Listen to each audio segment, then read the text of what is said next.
হয়, কিছু মুহূৰ্তৰ পিছতে আচলতে গোলাঘাট জিলাৰ উৰিয়াম ঘাটৰ যি বিদ্যাপুৰ আছে, বিদ্যাপুৰ অঞ্চলত উচ্ছেদ অভিযান আৰম্ভ হ'ব আৰু ইতিমধ্যে এক যুদ্ধকালীন প্ৰস্তুতি বুলি ক'ব লাগিব। কাৰ্বচন জয়ন্ত ফুকনে দেখুৱাব ইতিমধ্যে সকলো ব্যস্ত হৈ পৰিছে। কিছু মুহূৰ্তৰ পিছতে এই যি বিদ্যাপুৰ অঞ্চল আছে, এই বিদ্যাপুৰ অঞ্চলত আচলতে উচ্ছেদ অভিযান আৰম্ভ কৰিব। ইতিমধ্যে তেওঁলোকৰ যিসমূহ যাৱতীয় কাম কাজ ইতিমধ্যে সমাপ্ত হৈছে আৰু যিসকল আৰক্ষী প্ৰশাসনৰ লোক তেওঁলোকে আচলতে এইদৰে সাজু হোৱা পৰিলক্ষিত হৈছে আৰু কেইটামান মুহূৰ্তৰ পিছতে আচলতে দেখিবলৈ পোৱা যাব যে এই বিদ্যাপুৰ অঞ্চলৰ পৰাই প্ৰথম উচ্ছেদ আৰম্ভ কৰিব। প্ৰায় 11,000 আচলতে বিঘা ভূমি এই উচ্ছেদ হ'ব আৰু বিশেষকৈ এটা কথা ক'ব লাগিব, পুৱাৰ পৰা আমি দেখিছোঁ আৰু আৰক্ষীয়ে যথেষ্ট কটকটীয়া নিৰাপত্তা কৰি তোলা হৈছে আৰু প্ৰায় 80% লোক এই বিদ্যাপুৰ অঞ্চলৰে হওক বা মধুপুৰ অঞ্চলে হওক, এই অঞ্চলসমূহৰ পৰা প্ৰায় 80% লোক কিন্তু এতিয়া অন্য স্থানলৈ গতি কৰিছে।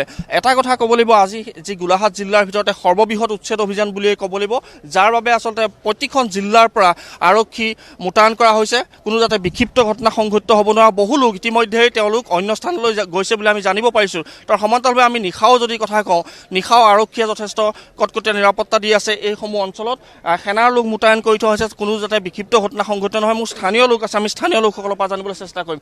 ইতিমধ্যে 80% লোক ইয়াৰ পৰা কিন্তু গুচি গৈছে আৰু এতিয়া 20% আছে যদিও তেওঁলোক ক'ত আছে বা ক'ত আজি উচ্ছেদ হ'ব।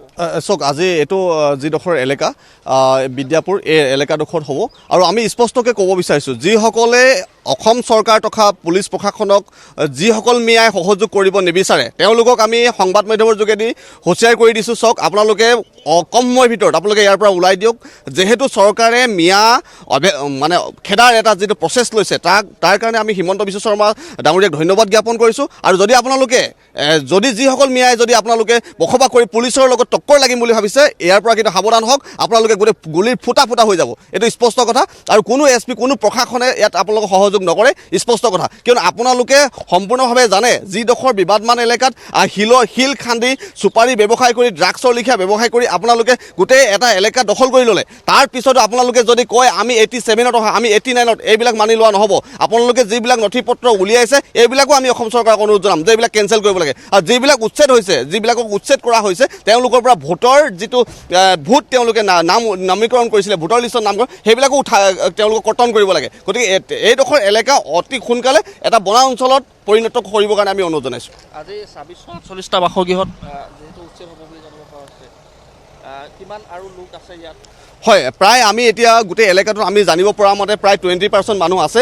মানে 80% মানুহ অলৰেডি নিজে তেওঁলোকে বুজি পাই ৰাওনা হৈছে আৰু 20% মানুহে কিন্তু তেওঁলোকে চৰকাৰৰ লগত যুদ্ধ কৰিম বুলি তেওঁলোকে যিসকলে ভাবিছে, সেইসকলক আমি অতি সোনকালে ইয়াৰ পৰা যাবলৈ কৈছোঁ আৰু তেওঁলোকে অতি সোনকালে এই ৰাস্তা ধৰি ক্লিয়াৰ কৰা ভাল। নিশ্চিতভাৱে আমি পৰিৱেশটো পুনৰবাৰ দেখুৱাইছোঁ বিদ্যাপুৰৰ পৰা, যিহেতু প্ৰথম পৰ্যায়ত ইয়াতে আচলতে উচ্ছেদ কাৰ্য আৰম্ভ হ'ব। আমি যদি কওঁ যে সোণাৰী বিল টোপ, 2 নং পিঠাঘাট, 2 নং দয়ালপুৰ, 3 নং দয়ালপুৰ, দদল পথাৰ, খেৰবাৰী, বিদ্যাপুৰ বজাৰ, 2 নং মধুপুৰ, আনন্দপুৰকে ধৰি বিভিন্ন গাঁও কিন্তু ইয়াত আজি উচ্ছেদ কৰা হ'ব বুলি জানিব পাৰিছোঁ, যাৰ বাবে আচলতে ইতিমধ্যে JCB তথা এস্কেভেটৰ তেওঁলোকে সাজু কৰি তোলা হৈছে। আৰক্ষী যিসকল লোক, আৰক্ষী ইতিমধ্যে সম্পূৰ্ণ কটকটীয়া নিৰাপত্তাৰ বেষ্টনীত আছে। আমাৰ ত্ৰিদীপ আছে, সৰুপথাৰ সাংবাদিক, আপোনাৰ ওচৰলৈ আহিছোঁ। বৰ্তমান আজি যিহেতু উচ্ছেদ হ'ব, আপোনাৰ ওচৰত কেনেকুৱা ধৰণৰ আচলতে তথ্য আছে? চাওক, আজিৰ দিনটো ঐতিহাসিকভাৱে এটা ঐতিহাসিক দিন হ'বলৈ গৈছে, কিয়নো এটা বহুদিনীয়া দাবী আচলতে ইয়াৰ স্থানীয় যিসকল দল বা স্থানীয় লোকৰ এটা ঐতিহাসিক দাবী আচলতে, যিহেতু 1887 চনত ব্ৰিটিছ শাসনকালত এই যি আচলতে ৰেংমা বনাঞ্চল সংৰক্ষিত বনাঞ্চল হিচাপে স্বীকৃতি দিয়া হৈছিলে, তাৰ পিছতে দেখা গৈছিল যে কালক্ৰমত আহি নগাঁও, ঢিং, মৈৰাবাৰী বা চামগুৰি বিভিন্ন অঞ্চলৰ পৰা আহি পেলাই ইয়াত বহু সংখ্যক লোকে আহি পেলাই এই ঠাইসমূহ অধিগ্ৰহণ কৰিছিল। গতিকে ইয়াৰ আচলতে যিহেতু ক'ব লাগিব যে এই যি ৰেংমা বনাঞ্চল এটা সময়ত ফলে ফুলে জাতিষ্কাৰ হৈ আছিল বা ইয়াত আচলতে মূল্যৱান গছসমূহ আছিল। গতিকে এই ঠাইখিনি আচলতে এই যিসকল অনুপ্ৰৱেশকাৰীসকলে আহি পেলাই দেখা গৈছিল যে ইয়াৰ যি আচলতে বনাঞ্চলৰ যি আচলতে বৈচিত্ৰতা, প্ৰাকৃতিক বৈচিত্ৰতা বা যি সৌন্দৰ্যতা, ইয়াক আচলতে বিলুপ্ত ঘটাই পেলাই বনাঞ্চলৰ পৰা জনাঞ্চললৈ ৰূপান্তৰ কৰিছিল। গতিকে এটা দীৰ্ঘদিনীয়া দাবী আছিলে। গতিকে মুখ্যমন্ত্ৰী ডক্টৰ হিমন্ত বিশ্ব শৰ্মাৰ নেতৃত্বাধীন এই চৰকাৰখনে যি আচলতে পদক্ষেপ লৈছে, ইতিমধ্যে সকলোৱে আদৰণি জনাইছে। বহু সংখ্যক আৰক্ষী আহিছে, মুখ্যমন্ত্ৰী নিজেও যিহেতু ঠাইডোখৰ পৰিদৰ্শন কৰিছিলে, তাৰপিছতে বন বিভাগে ক্ষিপ্ৰ গতিত ইয়াৰ যি আচলতে উচ্ছেদৰ কাৰণে কাম কাজ আৰম্ভ কৰিছিলে আৰু দেখা গৈছে যে এতিয়া ইতিমধ্যে প্ৰায় 80%তকৈও বেছি আচলতে মানুহ ইতিমধ্যে এই স্থানৰ পৰা ৰাওনা হৈছে, কিন্তু কিছু সংখ্যক লোক ইয়াত আছে বুলি ইতিমধ্যে আমি জানিব পাৰিছোঁ।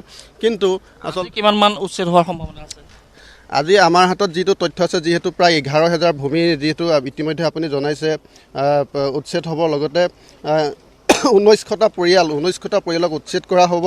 2648টা বাসগৃহত প্ৰশাসনে বুলডোজাৰ চলিব বুলি ইতিমধ্যে গম পাইছোঁ। 12খনকৈ গাঁও আছে। 12খনকৈ গাঁৱৰ ভিতৰত যদি আমি কওঁ যে সোণাৰবিল টোপ, 2 নং পিঠাঘাট, 2 নং দয়ালপুৰ, 3 নং দয়ালপুৰ, দলনি পথাৰ, খেৰবাৰী, বিদ্যাপুৰ বজাৰ, 2 নং মধুপুৰ, আনন্দপুৰ, ৰজাপুখুৰী, গেলাজান ইত্যাদি এই ঠাইসমূহত আচলতে উচ্ছেদ হ'ব।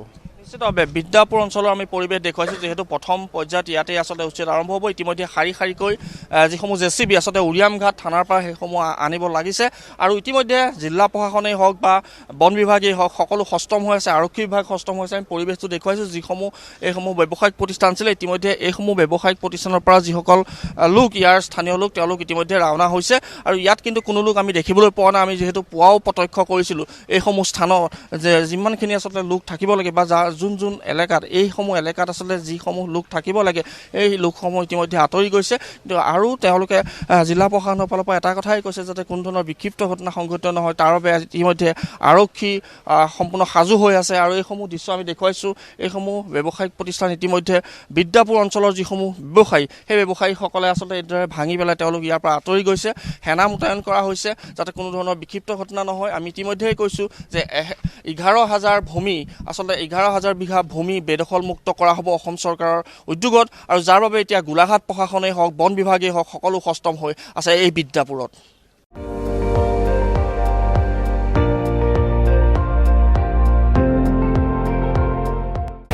আপুনি চাই আছে ND24, সৰ্বশ্ৰেষ্ঠ নহয়, সৰ্বোত্তমৰ দৌৰ।